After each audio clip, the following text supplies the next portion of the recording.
have Hughes Audio and Video Entertainment. When you want the best, have the best.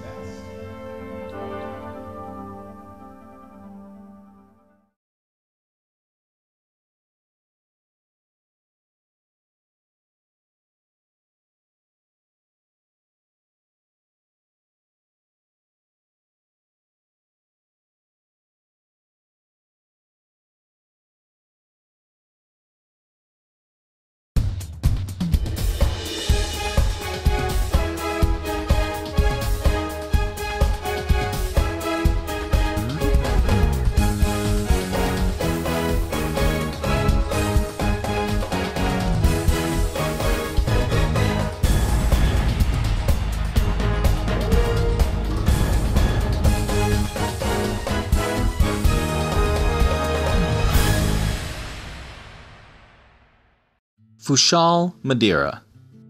Almost before we know it, we have reached Funchal, this charming island paradise, a beauty spot of nature set in a sea of eternal summer.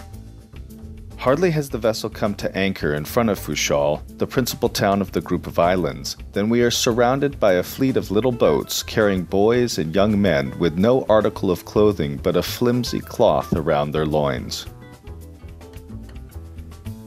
With eager faces they watch for the coins which the passengers on board fling into the water, and then plunging in, they follow these until they are secured. Coming up, they exhibit their prize and immediately begin pleading for more. In other boats are peddlers who display their wares and who desire to sell you everything from attractively made wicker baskets and chairs to canaries in tiny cages. The island is red in color, its hillsides flanked with vineyards, terraces, and dotted with farms and villas. In the foreground lies Funchal, where the houses rise tier above tier and spread out along the bay and back among the foothills. We reach the shore by tender, and on our arrival at the pier, we are amazed at the strange-looking conveyances that are the taxis of Funchal. One never rushes in Funchal, and yielding to the spell of leisure and contentment that pervades the narrow streets and quaint little shops, we explore the town in the popular native conveyance, a low wooden sledge, drawn by bullocks. We have here a typical street of Funchal, with the Pico Fortress in the background. Madeira is a Portuguese possession. It is probable that the island was discovered and forgotten several times before its official discovery in 1420 by Zarco, who found the island uninhabited except by wild goats and pigs, which had probably been placed there by some far-seeing pirates. Columbus is identified with the early history of Madeira. The story goes that he saw a very attractive-looking girl at a school in Portugal. He found that she was a native of Madeira, and a year later he followed her to her island home and married her in 1473. His father-in-law was a mariner, and Columbus got his first taste for a seafaring life by studying his charts and going with him on trading expeditions. It was while living in Madeira that Columbus conceived the idea of sailing westward in search of a new route to the Indies, and so chanced to discover the New World. The gallant English explorer Captain Cook visited the island in 1768, and while his ship was in the harbor, the English flag was openly insulted. He immediately opened fire upon the city, and especially against Loo Rock, which was fortified. The people of the city were the principal sufferers in this brief engagement, and they were glad to make humble submission. On a subsequent visit, he was well received and treated with distinguished honor. In 1801 and again in 1807, Madeira was taken possession by the British, and for a short time the Union Jack waved over the islands. The defeated Napoleon was brought here in 1815 before being conveyed to St. Helena. This is one of the 3 aqueducts by which the floodwaters after a torrential storm are carried to the sea. Were it not for these aqueducts with their high massive walls, the city would be at the mercy of the raging torrents that rush down the mountain slopes, endangering life and property. It is the celebrated excursion to the top of the mountain that furnishes the chief thrill of the visit at Funchal. We climb the mountain by cogwheel railway, and all along the way we are delighted with the glimpse of lovely gardens, orchards, and terraced vineyards. The homes of the natives are anything but pretentious. Many of them are rude hovels, but in the mild and genial climate which prevails here all year round, little is required in the way of shelter. Every hut has its patch of ground which by irrigation and careful cultivation is made to produce everything that is needed in the way of fruits and vegetables. When the Portuguese colonized the Madeira Islands, they introduced vines which thrived wonderfully in the soft, equitable climate, and Madeira became a celebrated wine-producing land. This group of islands is the home of the famous Madeira wine, which is made from a mixture of black and white grapes. And what lady visitor to Madeira can ever forget the wonderful creations of dainty and delicate embroideries that are temptingly displayed in the shop windows and bazaars of Funchal? These creations, for the most part, are made by the natives in their own homes. Unfortunately, these people receive but a mere pittance for their beautiful handiwork.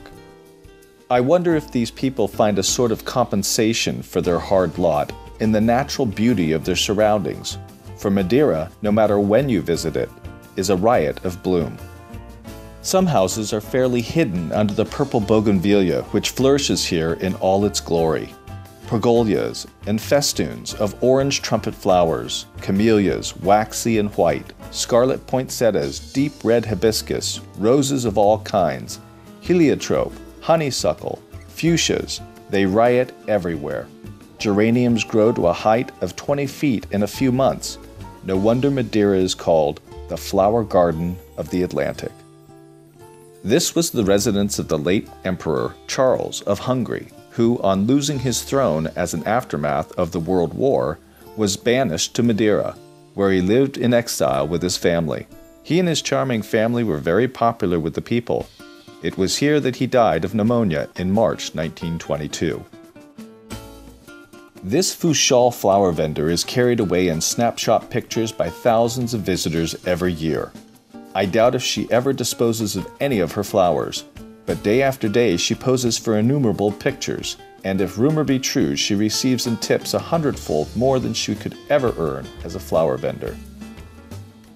We have now reached the highest point on the mountain to which the cog railway will carry us. There are still 400 or 500 yards of climb to the plateau, where an excellent lunch at the up-to-date restaurant is awaiting us. Some visitors are too lazy to walk this distance, and native carriers who are always on the watch for an opportunity to make a little money are ready to convey them in hammocks to the top. After luncheon, we will stroll around the broad terraces, which claims an altitude of 3,000 feet and commands a magnificent view over a large portion of the island, with its terraced hillsides and quaint little villages, some of them clinging to the hillsides and others nestled in deep ravines. And now comes the greatest thrill of our visit, a toboggan ride of 4 miles down the mountain in basket sledges. Some of these sledges accommodate 2 passengers, others 3. The 2-seated ones are always in demand by couples sentimentally inclined. These people, as you see them here, look quite composed, but that is because their conveyances have been arrested to give the photographer an opportunity of securing a picture. But the very moment the sledges start careening madly down the pebble-paved incline, the air is rent with the screams and laughter of the now excited voyagers. The wicker sled is shaped like a basket and is guided by 2 natives who run alongside of it, hanging on to the ropes that serve as a steering gear. Down we go on the twisted corrugated path, careening madly, but in perfect safety to life and limb. On we go between vine-festooned walls, past quaint medieval doorways and balconies, beneath arbors covered with grapevines. As we reach the outskirts of the town and glide between the picturesque little white houses of Funchal, we catch an occasional glimpse of black-eyed señoritas peeping at us from behind a lattice grill or blue Venetian blinds. Altogether, we have a wonderful time as we coast down into Funchal.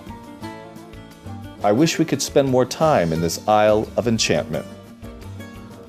I feel that Madeira, rising in stately majesty out of the tropic iridescent sea and garlanded with all the bounteous bloom of nature, forms a charming introduction to the Mediterranean.